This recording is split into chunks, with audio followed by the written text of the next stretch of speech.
News కి స్వాగతం. ముందుగా ముఖ్య అంశాలు. మీకు మీరుగా తప్పు ఒప్పుకుంటేనే గౌరవం, బడాబాపులకు సీఎం రేవంత్ హెచ్చరిక.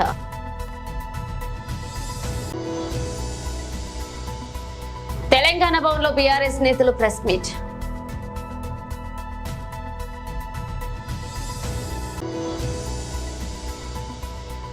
బీజేపీ జాతీయ అధికార ప్రతినిధి సుధాంశు త్రివేది బీజేపీ ప్రధాన కార్యాలయం ఢిల్లీలో విలేకరుల సమావేశం. నల్గొండలో ప్రెస్ మీట్ లో మాట్లాడారు మల్కాజ్గిరి ఎంపీ ఈటెల రాజేందర్. అక్రమ నిర్మాణాలను ఎట్టి పరిస్థితుల్లోనూ వదిలిపెట్టబోమని, కూల్చివేత తప్పదని తెలంగాణ ముఖ్యమంత్రి రేవంత్ రెడ్డి పేర్కొన్నారు. ప్రాజెక్టుల వద్ద ఫామ్ హౌస్లు కట్టుకుంటూ డ్రైనేజీని గండిపేటలో కలుపుతున్నారని ఆరోపించారు. అలాంటి వాళ్లు అక్రమ నిర్మాణాల నుంచి తాముగా తప్పుకుంటే గౌరవంగా ఉంటుందని చెప్పారు. నిబంధనలకు బేఖాతారు చేస్తూ కట్టిన నిర్మాణాలను కూల్చివేయడం తప్పదన్నారు. వాటిపై కోర్టుకు వెళ్లి విడిచిపెట్టే సమస్య లేదని, న్యాయస్థానాల్లోనూ పోరాడతామని స్పష్టం చేశారు. బుధవారం తెలంగాణ పోలీస్ అకాడమీలో నిర్వహించిన పాసింగ్ అవుట్ పరేడ్ లో సీఎం రేవంత్ రెడ్డి పాల్గొన్నారు. ఈ సందర్భంగా ఆయన మాట్లాడుతూ నాలాలను ఆక్రమించుకోవడంతో వరదలు వచ్చి పేదలు ఇళ్ల మునుగుతున్నాయన్నారు. చెరువులు నాలాలను ఆక్రమించి కట్టిన వాటిని తొలగించేందుకు హైడ్రాన్ ఏర్పాటు చేశామన్నారు. ఇక చెరువులను పూర్వ స్థితిలోకి తీసుకువెళ్లేందుకు కృతనిశ్చయంతో ఉన్నామన్నారు. ఆక్రమణను తొలగించి మూసీ రివర్ ఫ్రంట్ అభివృద్ధి చేస్తామన్నారు. మూసీ పరివాహక ప్రాంతాల్లోని 11,000 మంది నిరుపేదలు డబుల్ బెడ్రూమ్ ఇళ్లు కట్టించేస్తామన్నారు రేవంత్ రెడ్డి. ఈ తెలంగాణ రాష్ట్రం పచ్చగా ఉండాలన్నా, పచ్చడి పంటలు పండాలన్నా ప్రాజెక్టులతో పాటు చెరువులను కుంటలను కాపాడుకునే బాధ్యత మన మీద ఉన్నది. నిన్న మీరందరూ చదివి ఉండొచ్చు, చూసి ఉండొచ్చు. రేవంత్ రెడ్డి గారికి ఏమొచ్చిందయ్యా, హైడ్రా పేరు మీద మీ చెరువుల్లో విలాసవంతమైన విల్లాలు కట్టుకుంటే ఆయన నేల గూలుస్తున్నాడు అని. నేను ఒక్క మాట అడగదలుచుకునే వేదిక మీద నుంచి తెలంగాణ ప్రజల్ని, ముఖ్యంగా హైదరాబాద్ నగర వాసులని, 1908లో ఈ మహానగరం మీద వరదలు ఉప్పెనై కమ్మేస్తే వేలాది మంది ప్రాణాలు కోల్పోతే ఆనాటి నిజాం సర్కార్ మోక్షగుండం విశ్వేశ్వరయ్యను ఆర్కిటెక్ట్ గా నియమించి 100 కోట్ల రూపాయల నాడు ఖర్చు పెట్టి ఉస్మాన్ సాగర్, హిమాయత్ సాగర్ ను నిర్మించింది. అనంతగిరి కొండల నుంచి వచ్చే వరదల్ని నిలువరించిన నీళ్లను ఈ మహానగరానికి తాగునీటి వసతులుగా ఏర్పాటు చేసింది. ఒకనాడు ఎక్కడి నుంచి హైదరాబాద్ నగరానికి తాగునీళ్లు వచ్చేది కాదు. ఉస్మాన్ సాగర్, హిమాయత్ సాగర్ నుంచే లక్షలాది మంది హైదరాబాద్ బిడ్డలకు తాగడానికి నీళ్లు ఇచ్చారు. హైదరాబాద్ దాహార్తిని తెచ్చిన ప్రాజెక్టులు గండిపేట, హిమాయత్ సాగర్. ఇలాంటి ప్రాజెక్టుల చుట్టూతా బాగా సంపాదించుకున్న వాళ్ళు, ఆగర్భ శ్రీమంతులు ఫామ్ హౌజులు కట్టుకున్నారు. వాళ్ళు ఫామ్ హౌజులు కట్టుకుంటే మనకు అభ్యంతరం లేదు, వాళ్ళు సంతోషంగా ఉండడమే మనకు కావాల్సింది. కానీ ఆ ఫామ్ హౌజులలో ఉన్న డ్రైనేజ్ కనెక్షన్ లేదు. వాళ్ళ డ్రైనేజ్ తీసుకొచ్చి గండిపేట నీళ్ళలో కలిపింది. వాళ్ళు వాడిన డ్రైనేజ్ నీళ్లు గండిపేట నీళ్ళలో కలిస్తే ఆ నీళ్లు తాగడానికి నగరానికి ఇస్తున్నాం. నేను అడుగుతున్న మిత్రులారా, ఇవాళ మీరు చెప్పండి, ఎవరో బలిసినోడు కట్టుకున్న ఫామ్ హౌస్ డ్రైనేజ్ నీళ్లు గండిపేట తాగు నీళ్ళలో కలుస్తుంటే ఆ నీళ్ళని నగర ప్రజలకు తాగడానికి ఇస్తే ముఖ్యమంత్రిగా నేను వైఫల్యం చెందినట్టు కాదా? ఒక్కసారి ఆలోచన చెయ్యండి. భవిష్యత్ తరాలకు అందించాల్సిన బాధ్యత చెరువులు, కుంటలు, నాలాలను ఎవడెవడో ఆక్రమించుకుంటే వాళ్ళ ఆక్రమణలో చెరబడితే ఇవాళ నగరం మీద ఉప్పెనై వరదలు వస్తున్నాయి. ఆ వరదలు ఎక్కడికి వెళ్తున్నాయి? బస్తీలో ఉన్న పేదోళ్ళ ఇళ్లకు పోతున్నాయి. పేదోళ్ళు జీవితకాలం కష్టపడి సంపాదించుకున్న ఫ్రిడ్జ్, టీవీ, మంచము, బట్టలు, కట్టుకున్న బట్టలతో సహా అర్ధరాత్రి పూట వాళ్ళ ఇళ్లకు నీళ్ళు వస్తే తడిసి ముద్దాయి అనాథల్లాక రోడ్డు మీద నిలబడాల్సిన పరిస్థితులు వచ్చినాయి. మున్నేరు వాగు పక్కన ఖమ్మంలో అయినా, వరంగల్ జిల్లాలో అయినా, హైదరాబాద్ నగరంలో అయినా, కృష్ణానది ఒడ్డున మునిగే ప్రాంతాలైనా దుర్మార్గులు ఆక్రమించుకున్న చెరువుల వల్లనే ఇవాళ వరదలు వస్తున్నాయి. అందుకే హైడ్రాను ప్రారంభించిన హైడ్రా స్పెషల్ టాస్కే ఈ చెరువులను ఆక్రమించిన వాళ్ళను చెరబట్టిన వాళ్ళ నుంచి విడిపించాలని, అలాంటి వాళ్ళను అవసరమైతే చెరసాలకు తోలాలనేది నా ప్రభుత్వ విధానం. అందులో ఎంత గొప్ప వ్యక్తులున్నా, ఎంత మహామహులున్నా వాళ్ళు చెరువులను వదలక తప్పదు. అందుకే ఈ వేదిక మీద నుంచి గొప్ప వ్యక్తులకు నేను విజ్ఞప్తి చేస్తున్నా, అయ్యా ఆక్రమించుకున్న చెరువులను మీరే వదలండి, గౌరవంగా పక్కకు తప్పుకోండి, నీటిపారుదల శాఖకు అప్పగించండి, మీకేం కావాలనో పోయి దూరంగా కట్టుకోండి. లేకపోతే ఉన్న పలంగా నేల మట్టం కూలుతాయి, కూలగొట్టే బాధ్యత నేను తీసుకుంటా. ఇలా ఎఫ్టీఎల్ లో గాని బఫర్ జోన్ లో గాని నాలాలలో అక్రమంగా నిర్మాణాలు ఏవైతే ఉన్నాయో వాటన్నిటినీ నిరభ్యంతరంగా మేము తొలగిస్తాం. మీరు ఎక్కడికి వెళ్ళినా, మీరు తాత్కాలికంగా కోర్టుల నుంచి ఏమన్నా తెచ్చుకున్నా న్యాయస్థానాలలో కూడా కొట్లాడి ఆ స్కేలను వెకేట్ చేయించి మీరు ఆక్రమణలు తొలగిస్తాం. ఇదే కాదు, ఇవాళ మూసి ఒకప్పుడు అనంతగిరి నుంచి వచ్చే కృష్ణానది జలాలకు ఒక ఆలవాలం, కానీ ఇవాళ కాలుష్యం అయిపోయింది. ఇవాళ మన బతుకులను చిందర వందర చేస్తున్నాయి. నల్గొండ జిల్లా రైతులు ఇవాళ ఏడుస్తున్నారు. హైదరాబాద్ నగరంలో నుంచి వచ్చిన కాలుష్యం నల్గొండ ప్రజలకు చేరుతుంది. అక్కడ పంటలు కూడా విషమయం అయిపోయినాయి. మా కోమటిరెడ్డి వెంకటరెడ్డి గారు పదే పదే నా దృష్టికి తీసుకొచ్చి నల్గొండకు వస్తున్న కాలుష్యాన్ని నియంత్రించండి, మూసిని ప్రక్షాళన చెయ్యండి అని. అందుకే కేంద్ర ప్రభుత్వ సహకారంతో మూసి ఆక్రమణలు తొలగించి మూసిని ప్రక్షాళన చేసి ఒక అద్భుతమైన మూసి రివర్ డెవలప్మెంట్ ఫ్రంట్ ను అభివృద్ధి చేసి పేద వాళ్ళకి అక్కడ వ్యాపారాలు చేసుకోవడానికి అవసరమైన అవకాశాలు కల్పిస్తాం. మరి ఇవాళ మూసి పరివాహక ప్రాంతంలో పేదలు ఆక్రమించుకొని ఉన్నారు. జిల్లాల నుంచి వచ్చి ఇల్లు కట్టుకొని ఉన్నారు. రూపాయి కూడబెట్టి గుడిసెలేసుకొని బ్రతుకుతున్నారు. వాళ్ళ పట్ల మానవత్వంతో వ్యవహరిస్తుంది ప్రభుత్వం. మూసి నాలలో ఉన్న శాశ్వత నివాసదారులు ఎవరైతే ఉన్నారో వాళ్ళందరికీ డబుల్ బెడ్రూమ్ ఇల్లు ఇచ్చే బాధ్యత ఈ రాష్ట్ర ప్రభుత్వం తీసుకుంటుంది. దాదాపుగా 11,000 మంది అక్కడ ఇల్లు ఉన్నాయి. ప్రతి వాడికి 11 కాదు, అవసరమైతే 12,000 మంది అయినా ప్రతి వాడికి డబుల్ బెడ్రూమ్ ఇల్లు ఇచ్చి వాళ్ళని ఆత్మగౌరవంతో బ్రతకటట్టు ఈ ప్రభుత్వం పునరావాసం కల్పిస్తుంది. అట్లాంటి కార్యక్రమాలల్లో ఇవాళ శిక్షణ పొందిన ఈ ఎస్ఐలు ప్రజల సహకారం కోసం మీరు బాధ్యత తీసుకోవాలి. అదే విధంగా ఎక్కడైతే ఆక్రమించుకున్నారో మూసీలు, ఎఫ్టీఎల్, బఫర్ జోన్, నాలాలో ఉన్న వాళ్ళు తొలగించండి. ప్రభుత్వ భూముల్లో లేకపోతే ప్రైవేట్ భూముల్లో అనుమతి లేకుండా కట్టుకున్న వాళ్ళని ఏదైనా రెగ్యులరైజ్ చేయడానికి స్కీమ్ ఉంది. కానీ ఎఫ్టీఎల్, బఫర్ జోన్, నాలాల వాటికి రెగ్యులరైజేషన్ స్కీమ్ లేదు. ఇవాళ కాకపోతే రేపైనా వాటిని తప్పకుండా తొలగిస్తాం. వాళ్ళ పట్ల కఠినంగా వ్యవహరిస్తాం. మీ అందరికీ నా విజ్ఞప్తి ఒక్కటే, రేపటి నుండి ప్రజల దగ్గరికి వెళ్తున్నారు.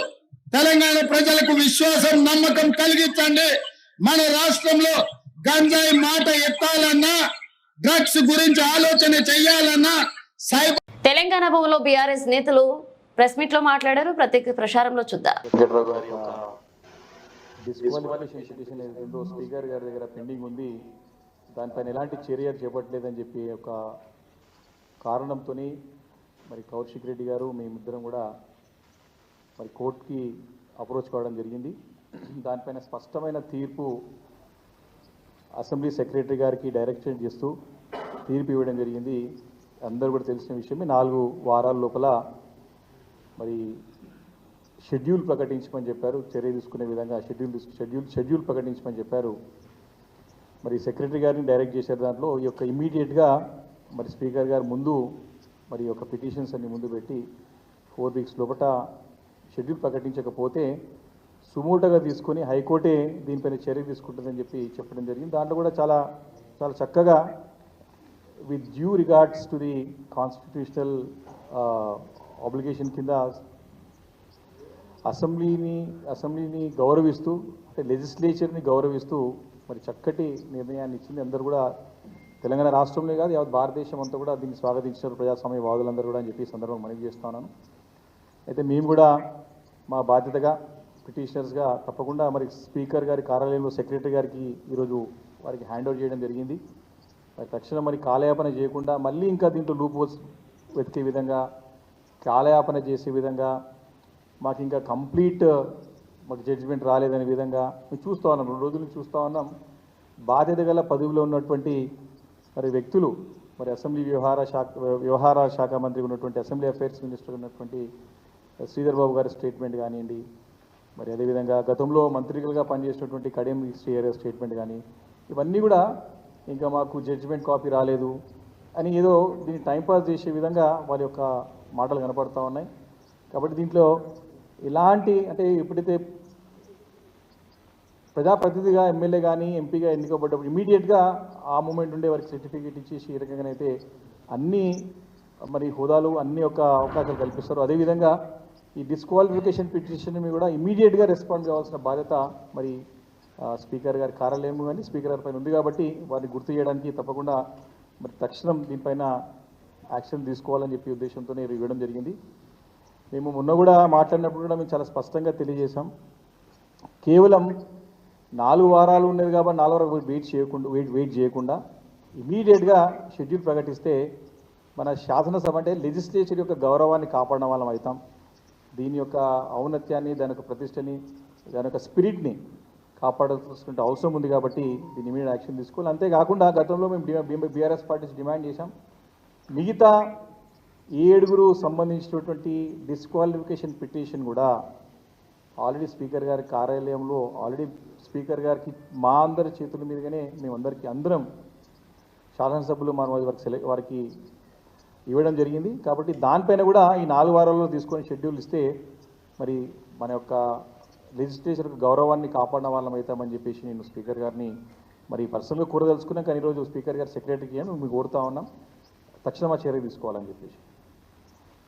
అయితే దీనిపైన మరి నిన్న assembly affairs minister Sridhar Babu గారు మాట్లాడుతూ మరి వారు నిజంగా వారంటే హై రిగార్డ్స్, అంటే మాకు గౌరవం ఉండే, ఎందుకంటే గతం నుంచి కూడా వారు అపారమైన అనుభవం ప్రజాక్షేత్రంలో మరి చక్కటి పేరు గడించినటువంటి నాయకుడిగా శ్రీధర్ బాబు గారికి క్రెడిబిలిటీ ఉన్న నాయకుడిగా మేము భావిస్తాం. కానీ వారు నిన్న మాట్లాడిన మాటలతోని వారి క్రెడిబిలిటీని కోల్పోతా ఉన్నారు. వారిపైన ప్రజలకు ఉన్న గౌరవాన్ని తగ్గించుకుంటున్న విధంగా నిన్న శ్రీధర్ బాబు గారి మాటలు స్పష్టంగా కనపడతా ఉన్నాయి. హైకోర్టు ఇంత స్పష్టంగా కేటగిరికల్గా తీర్పునిస్తే దీన్ని కంప్లీట్ చదువుతాం, మాకు అయినా సమయము 4 వారాల్లో పట్టు ఇవ్వాలని కోర్టు క్లియర్గా చెప్తే 10 షెడ్యూల్లో మాకు టైం ఫ్రేమ్ ఏం లేదు, యాక్షన్ తీసుకోవాలని ఏం లేదు, వారాలు ఉంటాయా, సంవత్సరాలు ఉంటాయా, మరి నెలలు ఉంటాయా, సంవత్సరాలు ఉండాల్సిన టైం లిమిట్ ఏమి లేదు మాకు అని చెప్పేసి శ్రీధర్ బాబు గారు మాట్లాడడం ఆశ్చర్యాన్ని కలిగించింది. సరే వేరే ఎవరో మాట్లాడుతారంటే అర్థం ఉంటుంది, మరి అర్థం లేని మాటలు మాట్లాడతారు. కానీ as a learned person, as a learned లీడర్గా ఆయనకి ఒక గతంలో పనిచేసినట్టు అనుభవం ఉన్నది. వారు స్వతహాగా కూడా మరి లా చదివినటువంటి మరి వ్యక్తిగా మరి ఈ రకంగా మాటలు మాట్లాడుతుంటే మాకు ఆశ్చర్యం కలిగింది.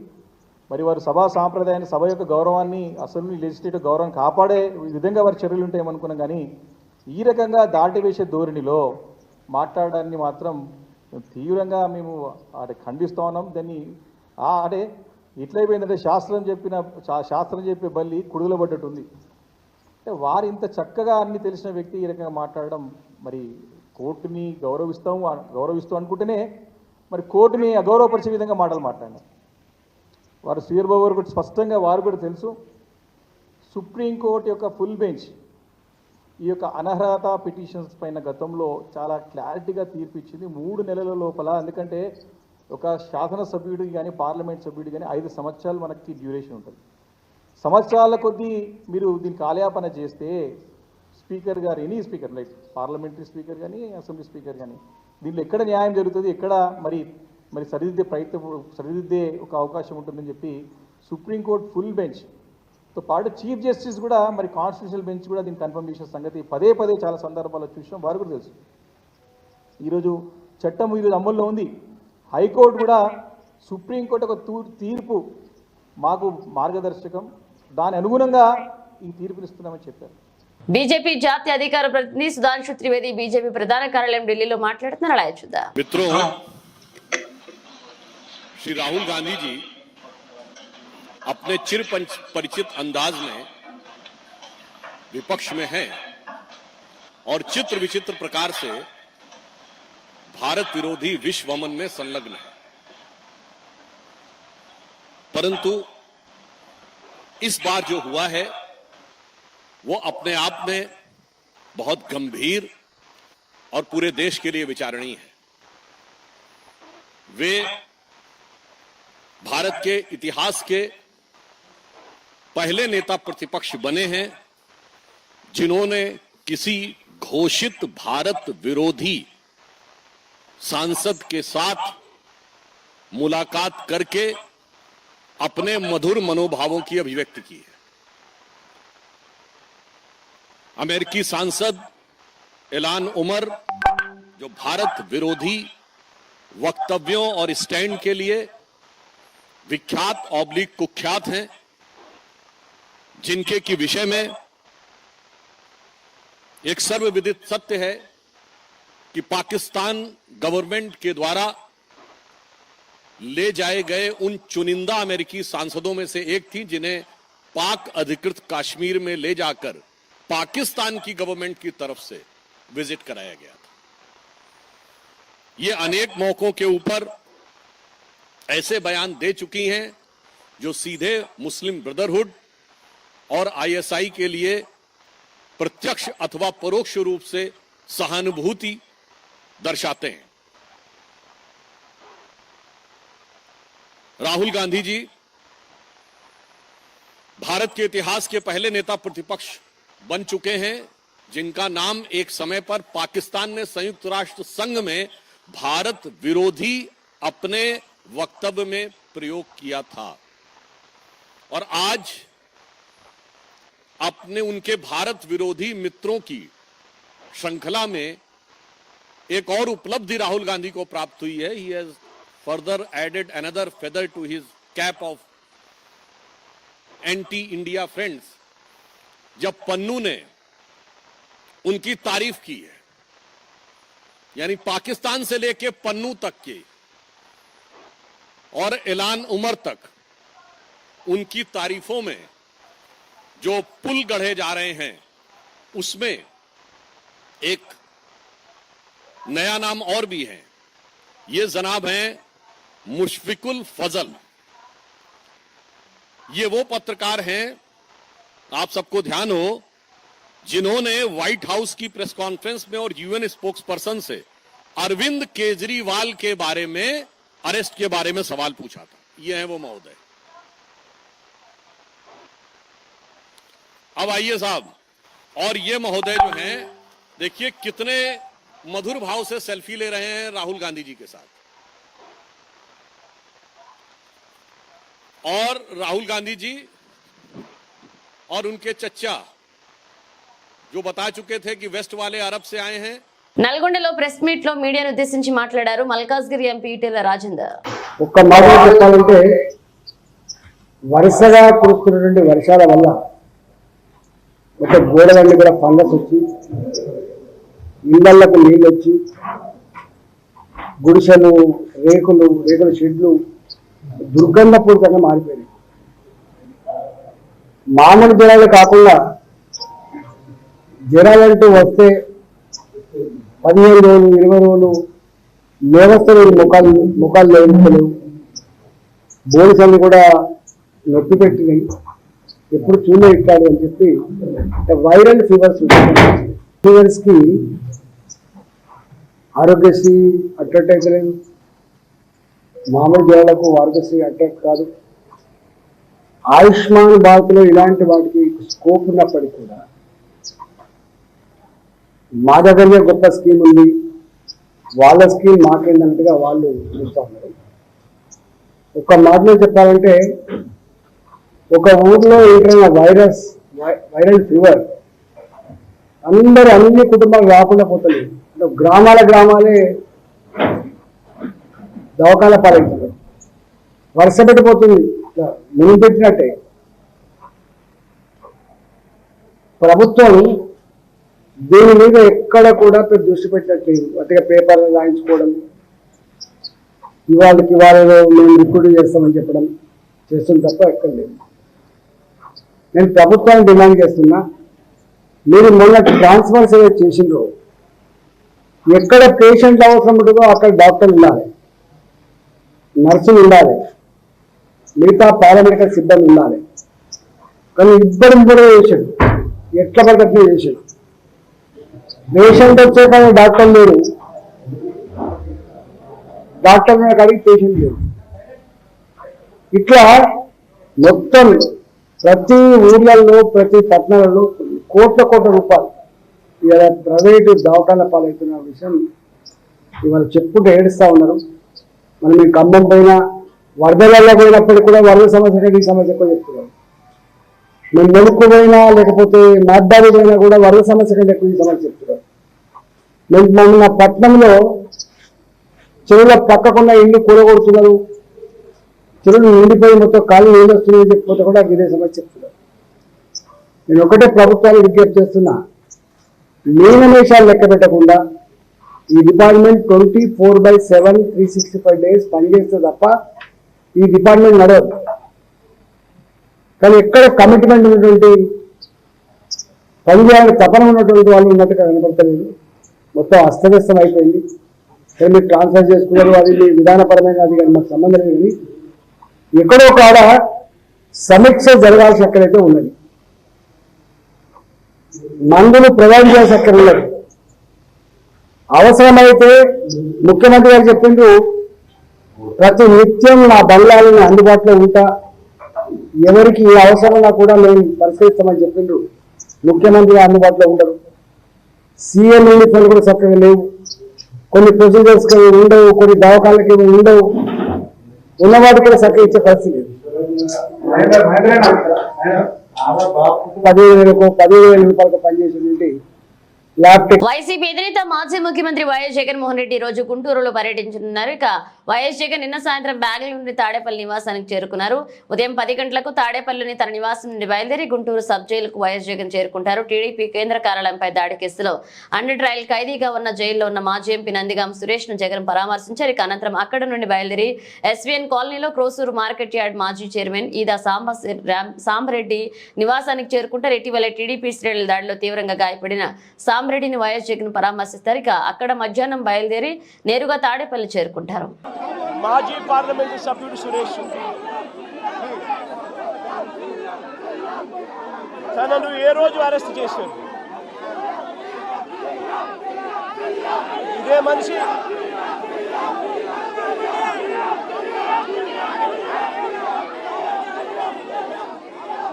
నాలుగో తారీఖున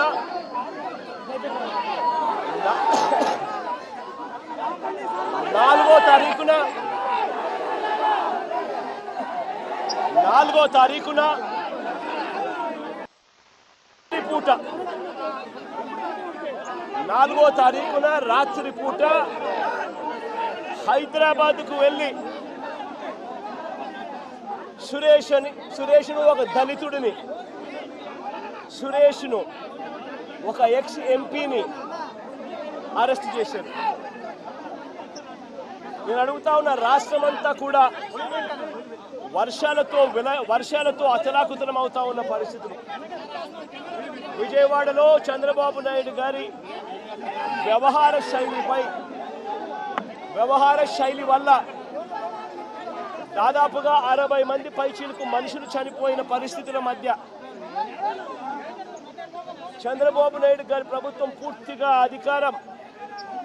పూర్తిగా కూడా చంద్రబాబు నాయుడు గారి గవర్నమెంట్ అన్ని రకాలుగా ఫెయిల్ అయి మొట్టమొదటిసారిగా 60 మందికి పైగా చనిపోయిన పరిస్థితుల మధ్య విజయవాడ అంతా అతలాకుతలం అవుతా ఉంటే టాపిక్ డైవర్ట్ చేసేందుకు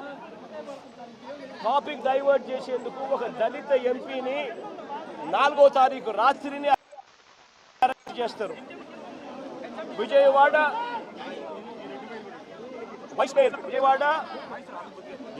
డిప్యూటీ మేయర్ను అరెస్ట్ చేస్తారు. కేవలం డిప్యూటీ మేయర్ భర్తను అరెస్ట్ చేస్తారు. అది 4వ తారీఖు రాత్రి. ఎందుకంటే ఇక్కడ చంద్రబాబు నాయుడు గారు పూర్తిగా ఫెయిల్ అయిపోయిన పరిస్థితుల్లో, 60 మంది చనిపోయిన పరిస్థితుల్లో చంద్రబాబు నాయుడు ఆంధ్రప్రదేశ్ ఉప ముఖ్యమంత్రి జనసేన చీఫ్ పవన్ కళ్యాణ్ బుధవారం తెలంగాణ ముఖ్యమంత్రి రేవంత్ రెడ్డిని కలిశారు. జూబ్లీహిల్స్ లోని రేవంత్ రెడ్డి నివాసానికి వెళ్లిన పవన్ సీఎంతో మర్యాదపూర్వకంగా భేటీ అయ్యారు. తెలుగు రాష్ట్రాలను వణికించిన వరదలపై ఇరువురు నేతలు చర్చించుకున్నారు. వరదల నేపథ్యంలో బాధితులను ఆదుకోవడానికి తెలుగు రాష్ట్రాలకు పవన్ కళ్యాణ్ భారీ విరాళం ప్రకటించిన విషయం తెలిసిందే. ఇక తెలంగాణలోని వరద బాధితులకు ఇటీవలే ఆయన కోటి విరాళం ప్రకటించారు. తాజాగా బుధవారం ఈ మొత్తానికి సంబంధించిన చెక్కును తెలంగాణ సీఎం రేవంత్ రెడ్డికి అందజేశారు. ముఖ్యమంత్రి సహాయ నిధికి కోటి ఇచ్చారు. అనంతరం వరద ప్రభావిత ప్రాంతాల్లో చేపడుతున్న సహాయక చర్యలపై కొద్దిసేపు చర్చించినట్లుగా సమాచారం. ఐపీఎల్ ఫ్రాంచైజీ ముంబై ఇండియన్స్ తో రోహిత్ శర్మకు ఉన్న అనుబంధం గురించి ప్రత్యేకంగా చెప్పనక్కర్లేదు. 5 సార్లు జట్టుకు ఐపీఎల్ ట్రోఫీ అందించిన ఘనత హీట్ మ్యాన్ ది. అదే గతేడాది ఎంఐ యాజమాన్యం అనూహ్యంగా రోహిత్ కు కెప్టెన్సీ నుంచి తొలగించి హార్దిక్ పాండ్యాకు ఆ బాధ్యతలు అప్పగించింది. అప్పటి నుంచి ముంబైలో ఈ స్టార్ ప్లేయర్లు భవితవ్యంపై చర్చ మొదలైంది. వచ్చే ఏడాది మేఘావేళ ఉండడంతో చర్చలు తారాస్థాయికి చేరాయి. ఇక హీట్ మ్యాన్ ఐఎంలో కొనసాగుతాడా, ఫ్రాంచైజీ అతడిని వదిలేస్తుందా, రోహిత్ వేరే జట్టుకు వెళ్లిపోతాడా అనే పలు ప్రశ్నలు అభిమానులకు తొలచివేస్తున్నాయి. ఈ క్రమంలో భారత మాజీ క్రికెటర్ ఆకాష్ చోప్రా ముంబైలో రోహిత్ శర్మ కొనసాగడంపై తాజాగా ఇంట్రెస్టింగ్ కామెంట్స్ చేశారు. ఎంఐతో హీట్ మ్యాన్ ప్రయాణం ముగిసినట్లేనని చెప్పాడు. ఇక ఈ మాజీ కెప్టెన్ ఈసారి ఎంఐ రిటైన్ చేసుకోదని పేర్కొన్నాడు. రోహిత్ కు ఆ జట్టులో కొనసాగడం ఇష్టం లేదని చెప్పాడు. ఫ్రాంచైజీ అతడి విడుదల చేయవచ్చని తెలిపాడు. తన యూట్యూబ్ ఛానల్లో షేర్ చేసిన వీడియోలో ముంబైలో రోహిత్ భవితవ్యంపై చోప్రా ఈ వ్యాఖ్యలు చేశారు. తెలంగాణలో భారీ వర్షాల కారణంగా పోటెత్తిన వరదలతో అతలాకుతలమైన ముంపు ప్రాంతాల బాధితులను ఆదుకునేందుకు పలువురు ప్రముఖులు ముందుకు వస్తున్నారు. ప్రభుత్వం పిలుపు మేరకు సినీ, రాజకీయ, ఇతర రంగాలకు చెందిన ప్రముఖులు సీఎం రిలీఫ్ ఫండ్ కు భారీ మొత్తంలో విరాళాలు అందిస్తున్నారు. ఈ క్రమంలో తెలంగాణ పోలీసులు కూడా తమ ఒకరోజు జీతాన్ని ముఖ్యమంత్రి సహాయ నిధికి విరాళంగా ఇచ్చారు. దీని తాలూకు 11,6,83,571 చెక్కును పోలీసు ఉన్నతాధికారులకు సీఎం రేవంత్ రెడ్డి చేతికి అందజేశారు. తెలంగాణ పోలీస్ అకాడమీలో బుధవారం జరిగిన ఎస్ఐ పాసింగ్ పరేడ్ కార్యక్రమంలో ముఖ్యమంత్రికి డీజీపీ జితేందర్ తెలంగాణ పోలీస్ తరపున చెక్ అందించడం జరిగింది. నవంబర్లో అమెరికా అధ్యక్ష ఎన్నికలు జరగనున్న విషయం తెలిసిందే. దీంతో రెండు ప్రధాన పార్టీలు డెమోక్రటిక్, రిపబ్లికన్ వ్యూహాత్మకంగా పావులు కదుపుతున్నాయి. వరుసగా రెండవసారి గెలిచి అధికారం చేజించుకోవాలని డెమోక్రాట్లు భావిస్తుంటే 2020లో చేజారిన అధికారాన్ని తిరిగి సాధించాలని రిపబ్లికన్లు చూస్తున్నారు. ఈ నేపథ్యంలో డొనాల్డ్ ట్రంప్, కమలా హ్యారిస్ బుధవారం తొలి డిబేట్ లో పాల్గొన్నారు. ట్రంప్ తో జరిగిన ఈ ముఖాముఖి చర్చలో కమలా ధీటుగా బదిలిచ్చారు. ఇలా ఈ డిబేట్ లో ట్రంప్ పై ఆమె చేస్తున్న ఎదురుదాడిని బీఆర్ఎస్ వర్కింగ్ ప్రెసిడెంట్, మాజీ మంత్రి కేటీఆర్ ప్రశంసించారు. కమలా నిజమైన అధ్యక్ష అభ్యర్థి అంటూ పొగిడారు. ఈ మేరకు ఎక్స్ వేదికగా ఆసక్తికర పోస్ట్ చేశారు. కమలా హ్యారిస్ నిజమైన దేశాధ్యక్ష అభ్యర్థికి అనిపించారు. ఈ ఏడాది చివరిలో అమెరికాకు ఆమె తొలి మహిళా అధ్యక్షురాలు కావచ్చంటూ కేటీఆర్ ట్వీట్ చేశారు. హైదరాబాద్ లోని గచ్చిబౌలిలో నిర్వహిస్తున్న రేవ్ పార్టీని పోలీసులు భగ్నం చేశారు. గెస్ట్ హౌస్ లో ఓ సాఫ్ట్వేర్ ఉద్యోగి గుట్టు చప్పుడు కాకుండా ఏర్పాటు చేసిన పార్టీకి సినీ పరిశ్రమలో పలువురు వ్యక్తులు హాజరైనట్లుగా సమాచారం. గచ్చిబౌలి టీఎన్జీఓ కాలనీలోని ఓ గెస్ట్ హౌస్ లో జరిగిన ఈ పార్టీలో గంజాయి, సిగరెట్లు తదితర నిషేధిత పదార్థాలను విచ్చలవిడిగా వినియోగించినట్లుగా తెలుస్తుంది. పక్కా సమాచారంతో దాడి చేసిన మాదాపూర్ ఎస్ఓజీ పోలీసులు మొత్తం 18 మంది యువకులను అదుపులోకి తీసుకున్నారు. ఇందులో 6 యువతులు ఉన్నారని పోలీసులు తెలిపారు. వారి నుంచి 45 గ్రాముల గంజాయి ప్యాకెట్లు, ఈ సిగరెట్లను, మద్యం సీసాలు స్వాధీనం చేసుకున్నామని వివరించారు. ఆపై వారిని గచ్చిబౌలి పోలీసులకు అప్పగించారు. బులెటిన్ ముగించే ముందు హెడ్లైన్స్ మరోసారి. మీకు మీరుగా తప్పు ఒప్పుకుంటేనే గౌరవం, బడాబాపులకు సీఎం రేవంత్ హెచ్చరిక.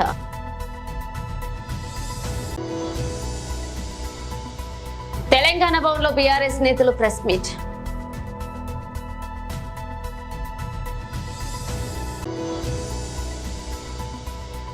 బీజేపీ జాతీయ అధికార ప్రతినిధి సుధాంశు త్రివేది బీజేపీ ప్రధాన కార్యాలయం ఢిల్లీలో విలేకరుల సమావేశం. నల్గొండలో ప్రెస్ మీట్ లో మాట్లాడారు మల్కాజ్గిరి ఎంపీ ఈటెల రాజేందర్. ఇవి బులెటిన్ అప్డేట్స్. మళ్ళీ అప్డేట్స్ తో మళ్ళీ కలుద్దాం.